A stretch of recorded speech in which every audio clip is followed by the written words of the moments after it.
The age regulations cover every stage of a person's working life. When people join an organisation, when people are working, and when people leave. Let's take a look at the first of these. When it comes to taking people on for work, the age regulations are very clear. With few exceptions, it is unlawful to discriminate against a potential employee because of his or her age.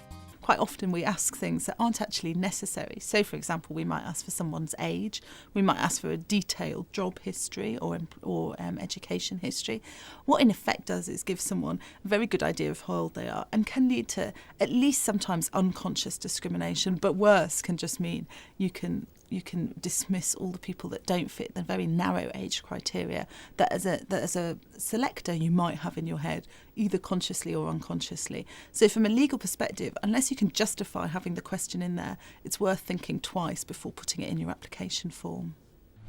So we'll invite these people for the interviews. Good. And this guy too? He's okay, but I thought he looked a bit old, really. When people are joining an organisation, it's also really important to think about what prior experience you're requesting. If you say someone needs to have 5 years' experience, it can really limit the opportunities for example, younger people or just people with different experience from applying for the job. And this can be construed as age discrimination by those people. Likewise, if you have a long list of qualifications you require, in effect that can really put off older people who are much less likely to have qualifications than younger people. Many, many more people do degrees now than they did in the past, therefore are much more likely to be qualified to degree level than older people. The regulations outlaw discrimination except where there's what's known as an objective justification. Age discrimination, unlike other sorts of discrimination, can be justified. There is a list of criteria in which you can justify it. And of course, the default retirement age, someone can be retired at 65, and that, although is on the face of it discriminatory, is lawful. The Land Registry, a government department, has developed a system of bias-free recruitment.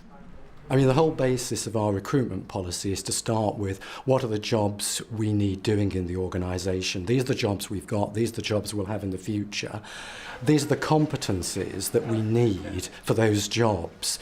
And it's on that basis, and really solely on that basis, that we go out to recruit.